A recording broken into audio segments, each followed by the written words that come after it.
I'm currently in Krakow in Poland. I'm seeing the work that UNHCR has been doing to help Ukrainian refugees who have come over the border.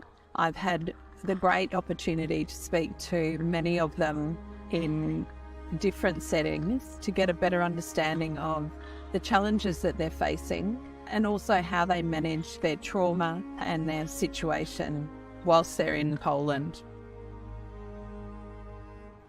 I've been really moved by speaking to Ukrainian refugees.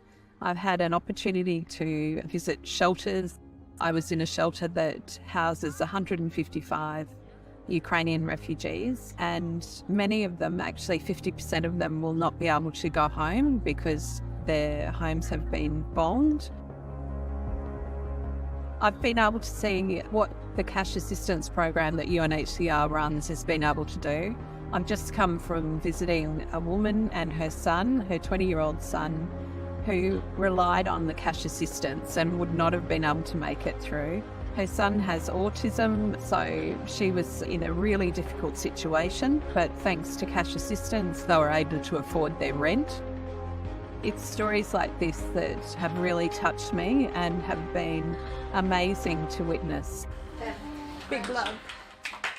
Seeing Ukrainian refugees going in group works and in community centres, coming together, supporting each other has been amazing. Seeing the childcare support that's happening for families, particularly when you think that 90% of refugees are women and children. Big challenges for them have been to get employment and childcare. So that's one of the things that UNHCR has been helping with. Also trauma and psychosocial support, and we saw groups learning how to either meditate, to use art to help them deal with their emotions and their feelings. So giving them real coping mechanisms so that they can be positive and they can continue on. What I've come away with most of all is the amazing support that the refugees are getting from UNHCR, and that's thanks to your regular donations and your support of our work. I'm in the cellar of a house at the border between the regions of Mykolaiv and Kherson in southern Ukraine. In this very small room, the family living in this house, Valentina, Anatoly, her husband, spent several months taking shelter after their house was severely damaged by Russian shelling. UNHCR is now helping Anatoly and Valentina repair and fix their house. But we must picture how it must have been to spend time here in this narrow room underground while the shelling was going on. And this makes us think how important it is not only to repair buildings and infrastructure, but also to help people overcome the trauma and the fear that they have gone through and that many Ukrainians continue to go through as this terrible war continues.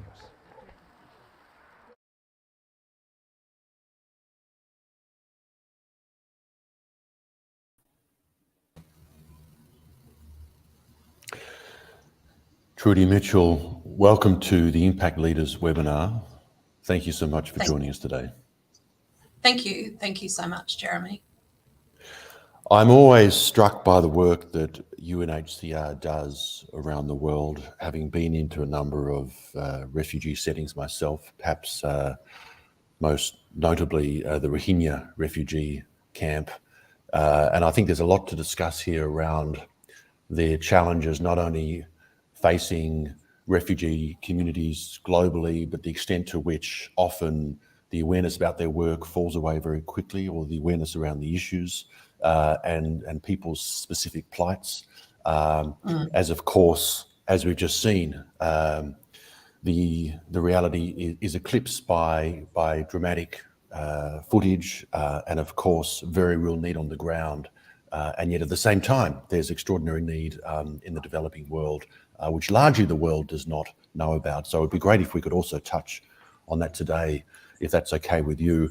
But just to begin, if you could please share with everyone, what does Australia for UNHCR do? Sure, Jeremy.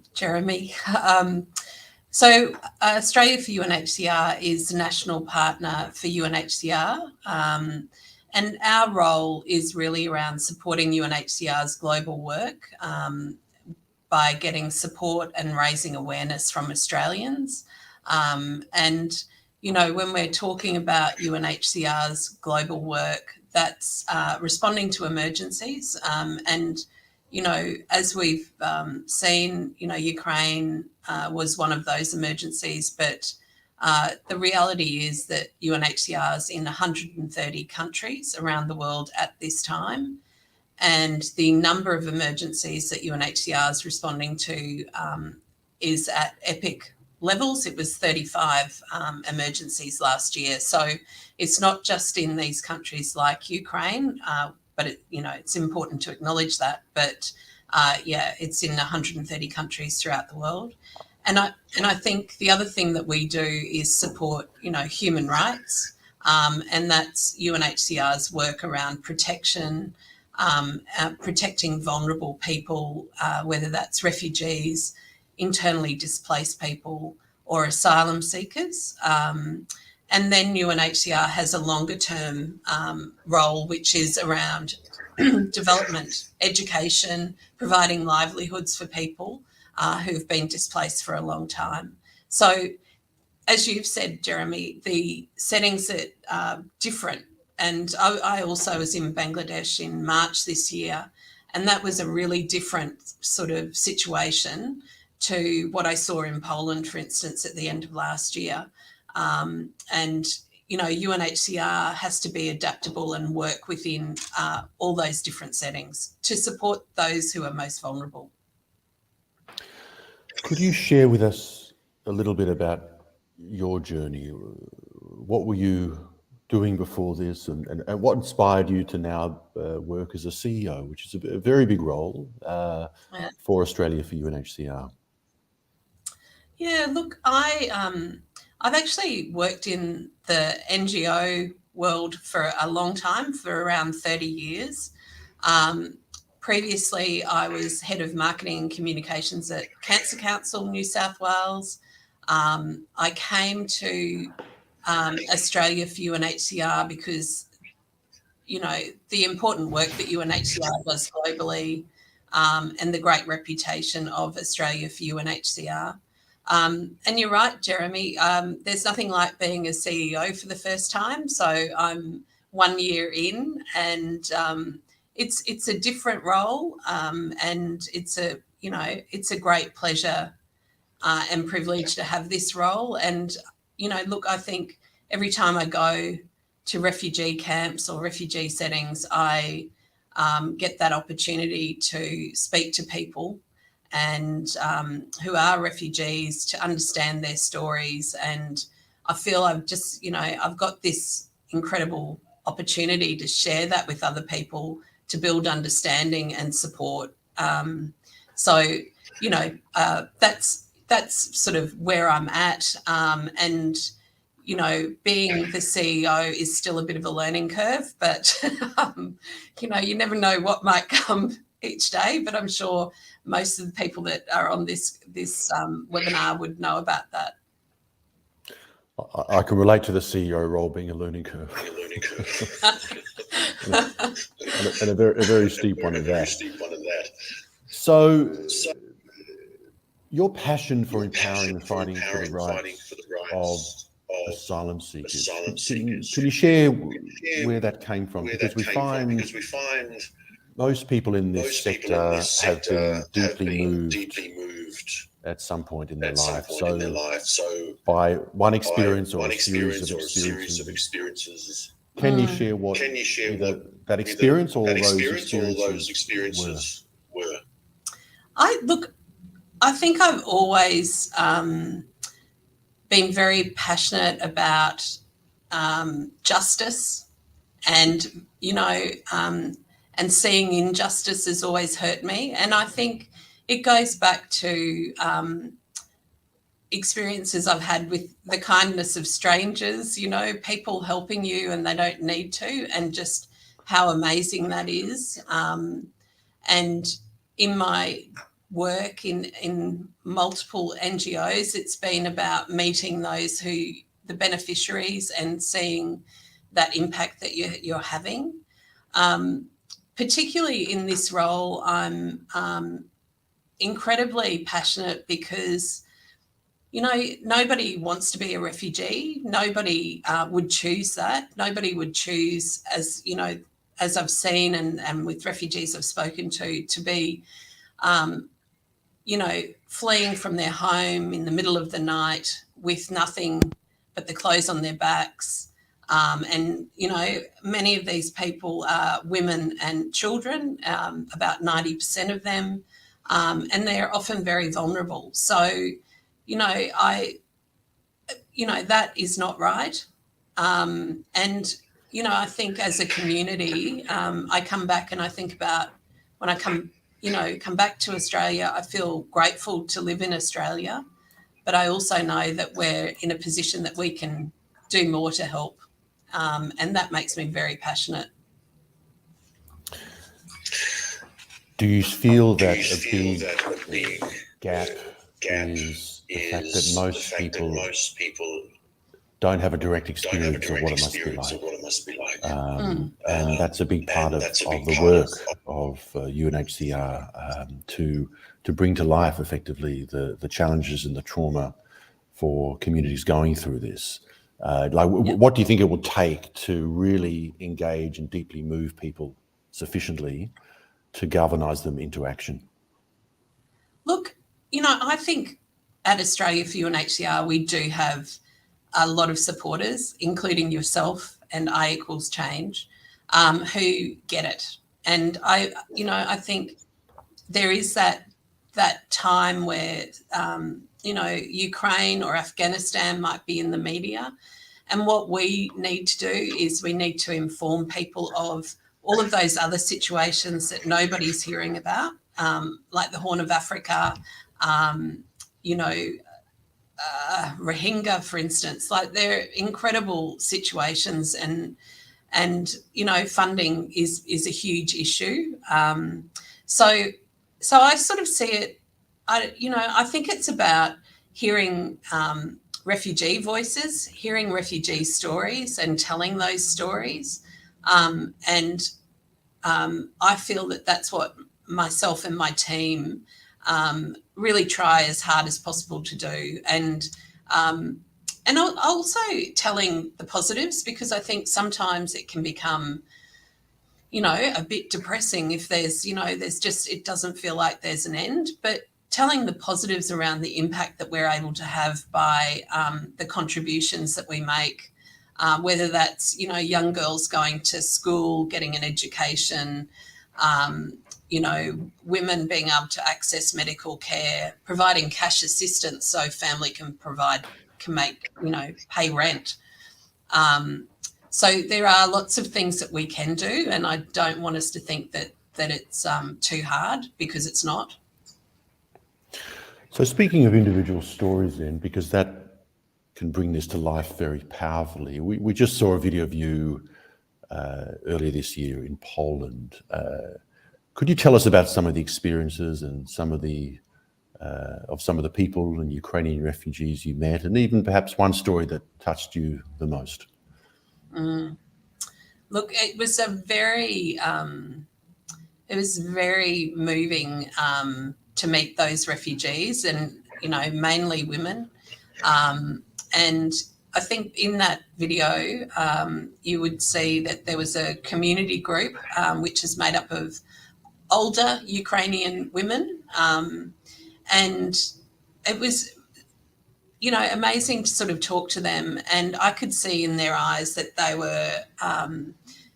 were shocked that, you know, it was in October last year, so it was pretty much 8 months on from when the invasion happened, or the situation occurred, and they I could see the shock in their eyes, and I spoke to women in shelters, and they'd been there for 8 months in these shelters that are, there's no privacy. There's one bathroom across, 100 people. But I could see that they're very stoic, and they felt that they were doing the right thing.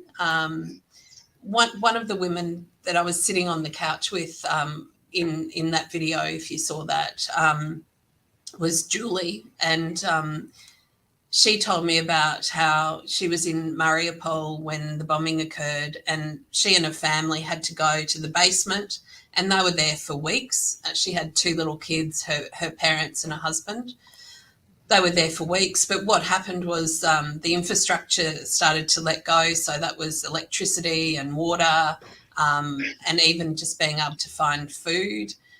So she had to make that really tough decision to take her children, who were young, I think 7 and 9, and flee. And it was early days in the conflict, and just getting out of Ukraine was incredibly traumatic. But the really interesting thing is I met her in Warsaw. She was safe in Warsaw. She was getting support, but she wasn't able to work because she couldn't find the childcare. And she was an engineer in Ukraine. And I think the challenge with moving even just a country across is the language barrier made it impossible for her to transfer her skills as well as an engineer. So she's now a refugee, and it was very emotional hearing her story and her concerns for family back in Mariupol. So this war now has been going on for 18 months. Could you share, because I know there's, that initial response is very different to the response now.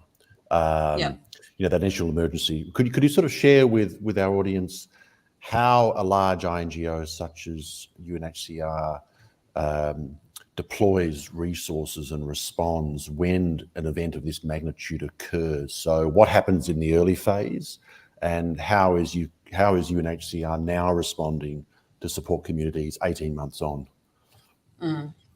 So I saw today actually that it was 500 days. It's kind of, it's hard to believe, isn't it? So the response is different. UNHCR was already in Ukraine, had already had staff in Ukraine because there had been some border issues over time. So it was already set up. And one of the things with first in, and it can be the last to leave many of these situations until people are safe. And UNHCR can get in within 72 hours, and it has enough sort of warehoused aid items to help 1 million people almost immediately. And it also moves its staff straight in there and gets expert people in. So the initial days were, responding to those needs. It set up blue dot sort of shelters where women and children could go, and it could help them move to get across the border, and they were able to have, safe space, accommodation, get, legal assistance, and also trauma counselling, which is a really important part of what we're trying to do as well there. Today, unfortunately, the situation continues. UNHCR is still providing aid. It is also, joining convoys to the front line to help those people who are most affected on the front line. And that's providing pretty basic aid items such as, stoves. It could be clothes at times. It could be mattresses. It can be blankets, all of those things just to get people through. Also, establishing shelters for people if if the front line moves and if the areas impacted move. UNHCR also helps with, I think, about 13,000 houses with providing cash assistance or repairs to help people go back to their homes, because that's a huge challenge. And I think the other thing that UNHCR is doing at the moment is providing cash assistance, so people have a choice around how they need to spend that money, and that, you know, that's food, that could be rent, that could be transport, it could be a range of things that, and that's helping the most vulnerable people. But there's always this protection side of things for UNHCR, protecting the most vulnerable, and ensuring human rights are, you know, adhered to. Can you just share in some more detail the nature of the cash assistance program? Because to my understanding, it has been an interesting and simple intervention that the NGO sector has deployed, mostly giving that money to women. Yes. They know what the family needs. Could you share perhaps the scope of that in more detail and how you're using that to empower women and families in this time? Yeah, so I think UNHCR uses this in many countries.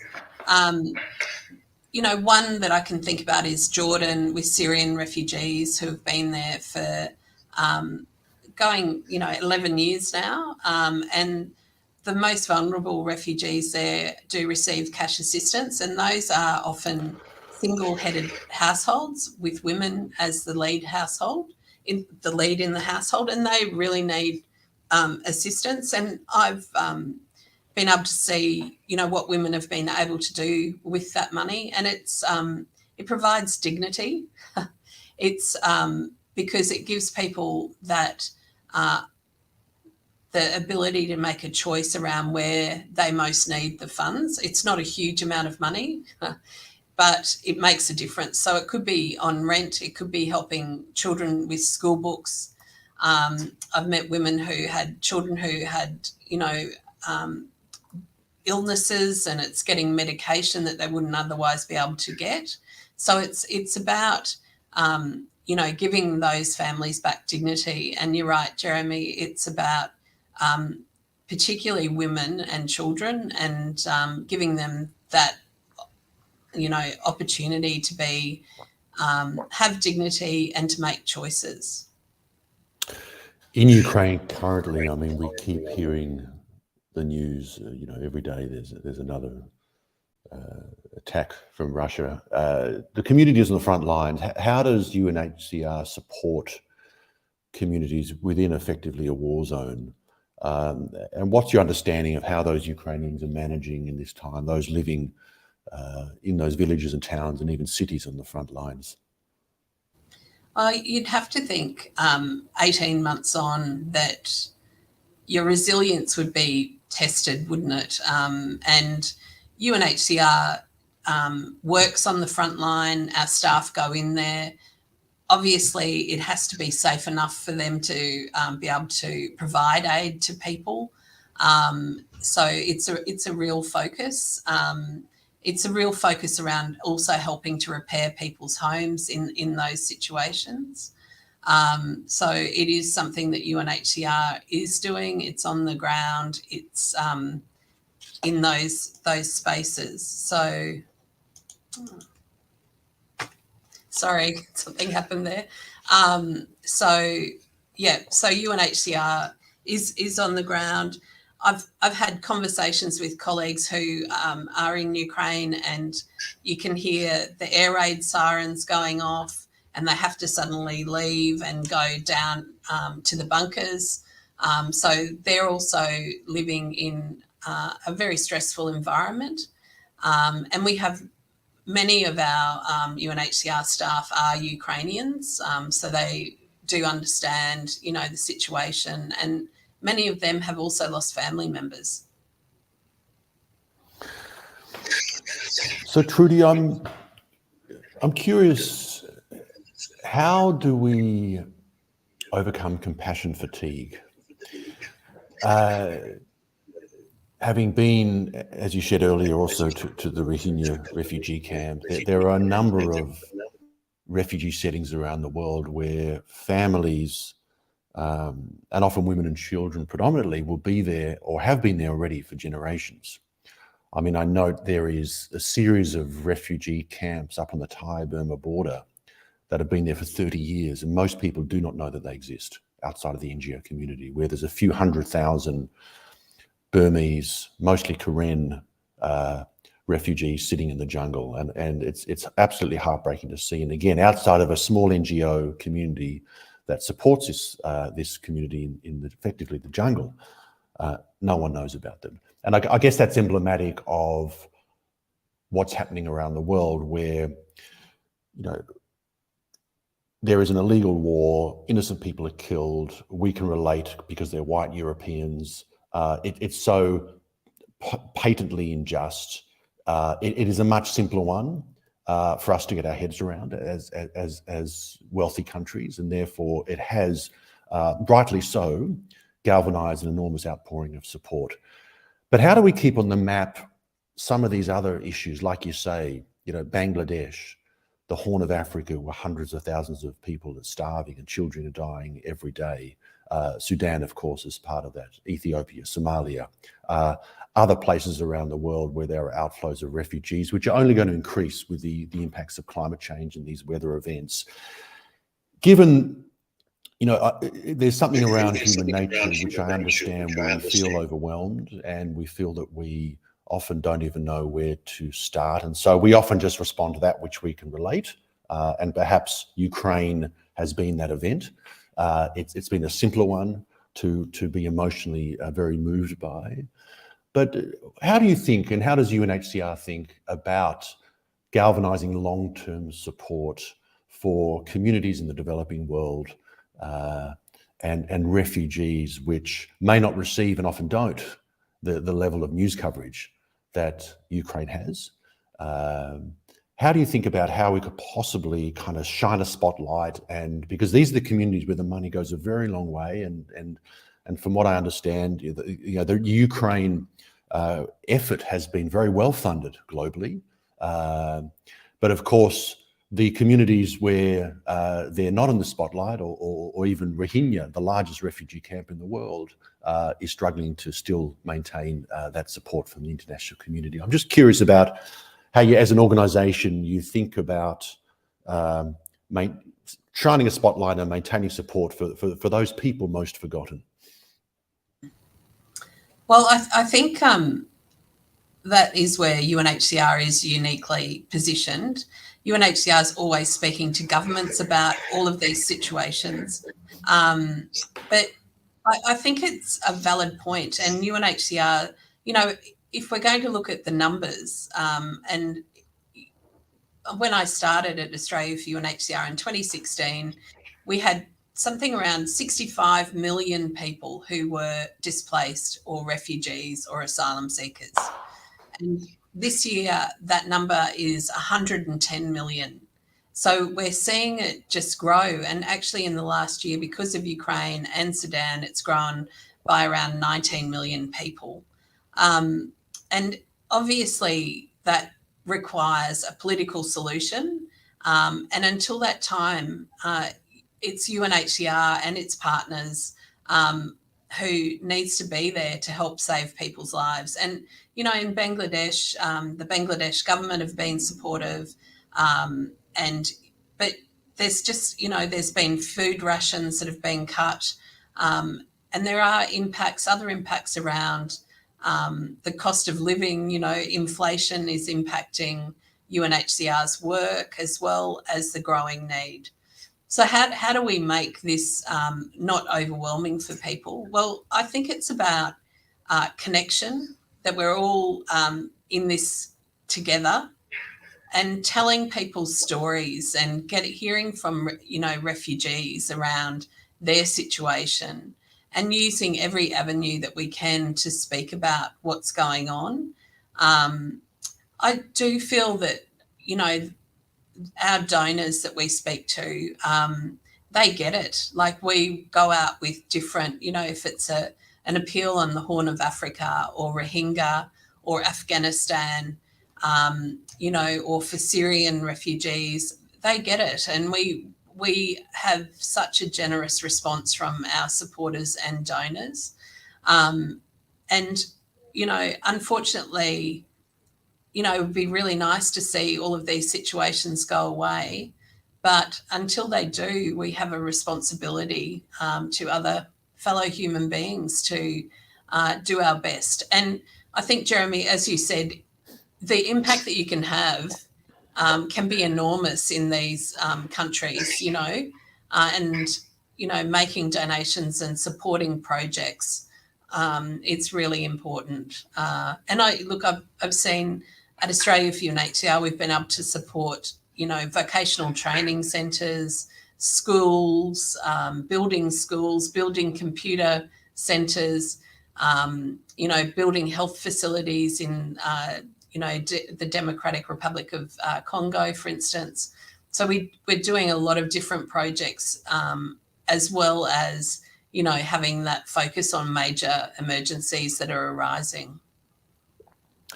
And so you mentioned the power of partnerships, which are critical. I think we're all increasingly realising how we must work together and collaborate in this increasingly fragile time. We've been a partner of UNHCR for a couple of years now, and we've raised, even just for the program for Ukraine, $55,000 and counting. So we make it easy for businesses to give back, and we focus predominantly on retail, although we've recently updated our technology so professional services can also give back. So be it law firms, accountants, schools, relating to the cycle of their invoicing, just bringing to life their impact by having a live page on their site talking about the good work that they're doing and really engaging their stakeholders around their commitment to creating change. How would you, that kind of funding and growing, can you share what does this create for the organisation and the people you serve?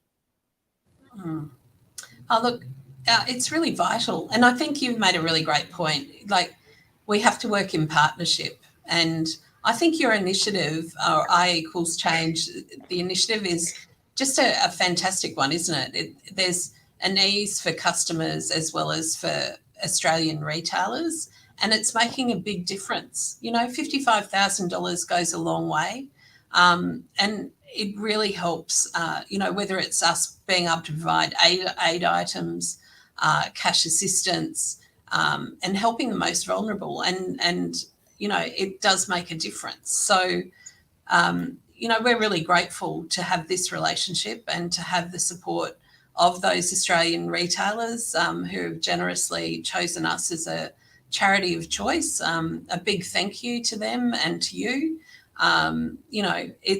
It's fantastic, and we'd like to do more. What keeps you going, Trudi? What inspires you most every day? I feel really privileged to have the role that I have. I learn a lot every day. But I think the thing that, and I've got a wonderful team at Australia for UNHCR and working with our colleagues in UNHCR. But I think the biggest thing is feeling that we can make a difference for refugees.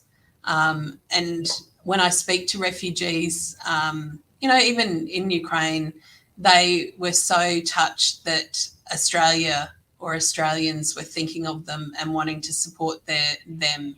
And that's the same, around the world. It's, that's pretty inspiring to be able to do that. And I think we just want to keep going and do more and have a bigger impact. So when you look back on your professional life, many years from now,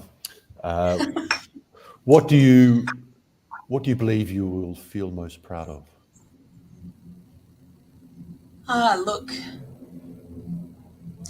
I'm really proud of my role as CEO of Australia for UNHCR, and I will always be really proud of that. And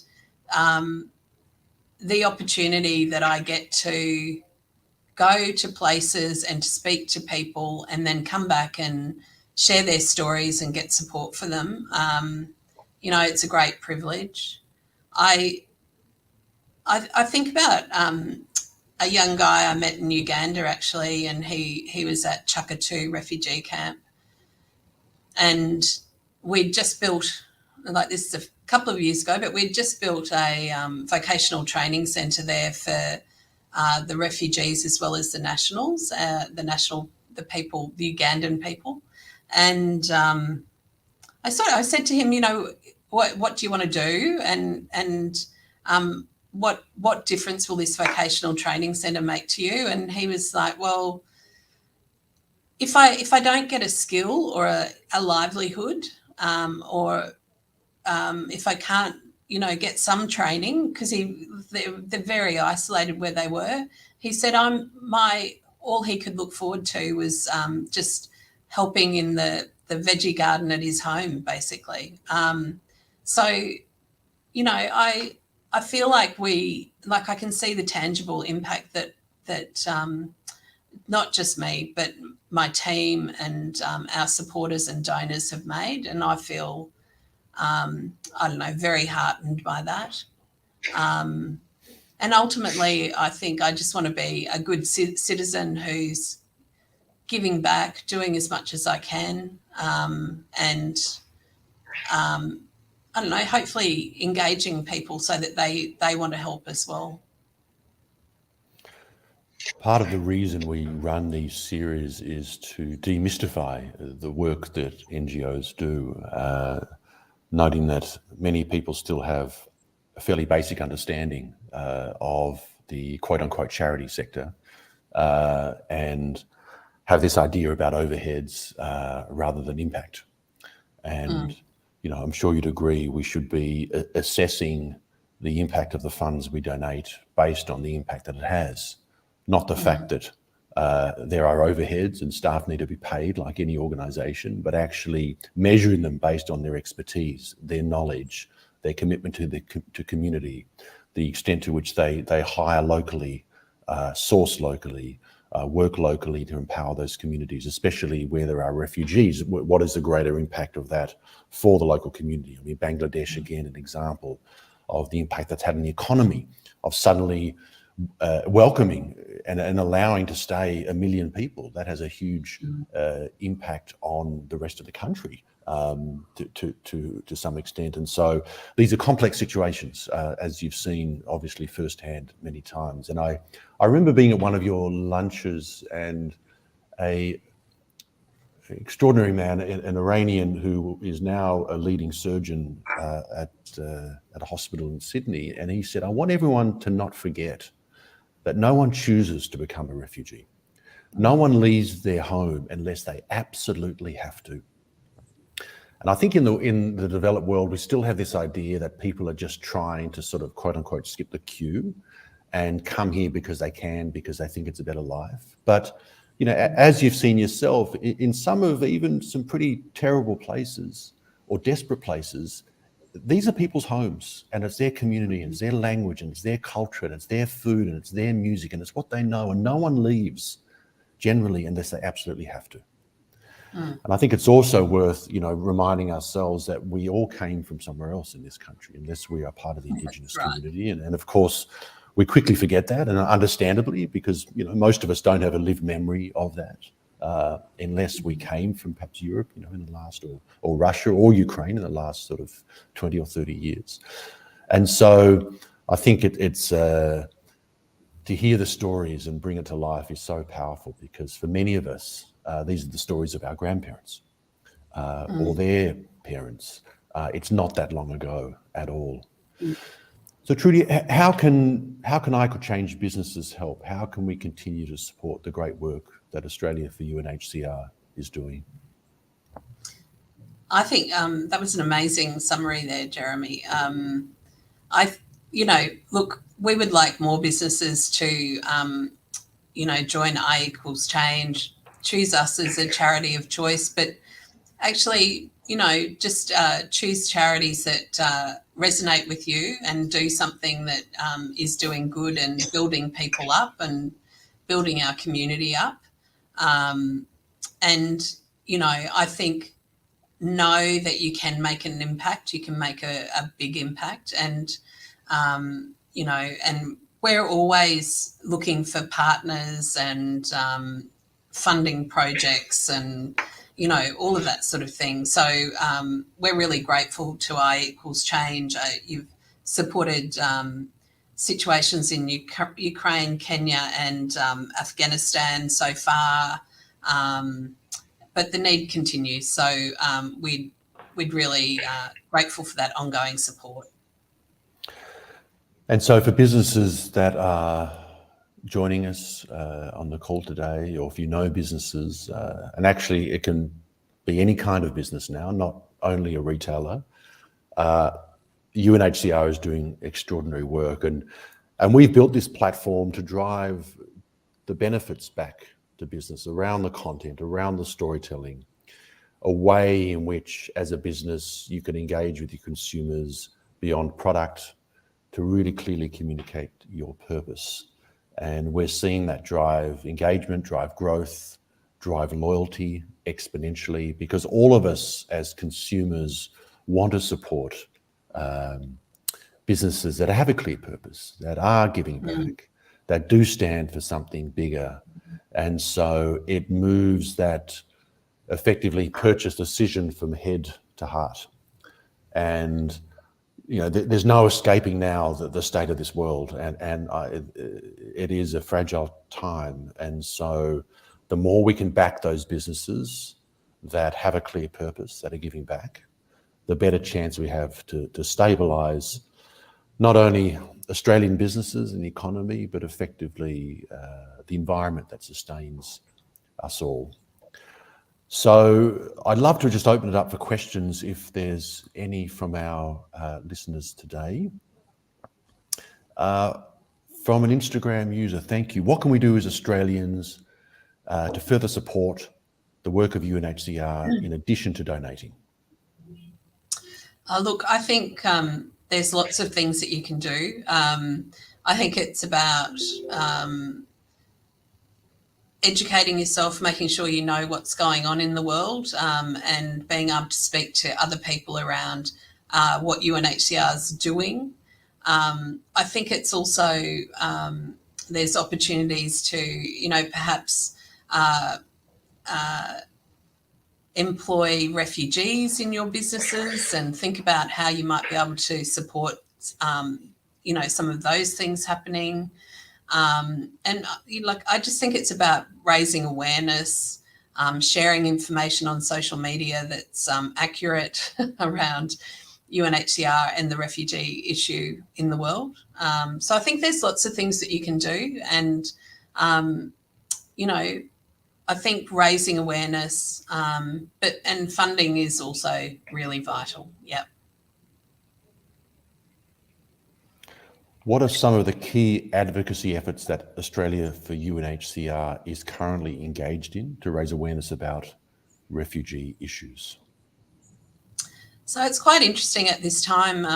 UNHCR has a relationship with FIFA for the Women's World Cup, and where we've had a focus on the importance of sport for refugees as well, whether that's in a refugee setting, but also, we've got the Afghan women's football team who've come to Australia as well. So we've been doing work there, raising awareness around the importance of sport. But more broadly, it's, the emergencies that have been going on. We've had the Turkey, Syria earthquake that happened, which impacted many refugees and really vulnerable populations in February this year. We had Cyclone Mocha that was bearing down on Bangladesh and had an impact in Myanmar. So we've been talking about that. So I guess we get out in the media and we speak about what the issues that are going on, and we also try to communicate about long-term issues, also the Horn of Africa and what's going on there. So we use sort of as many channels as we possibly can. We go out on all of our social channels. We go through media, and we try to sort of shine a light on situations that are not in the media as well at that time. It's not always that easy either.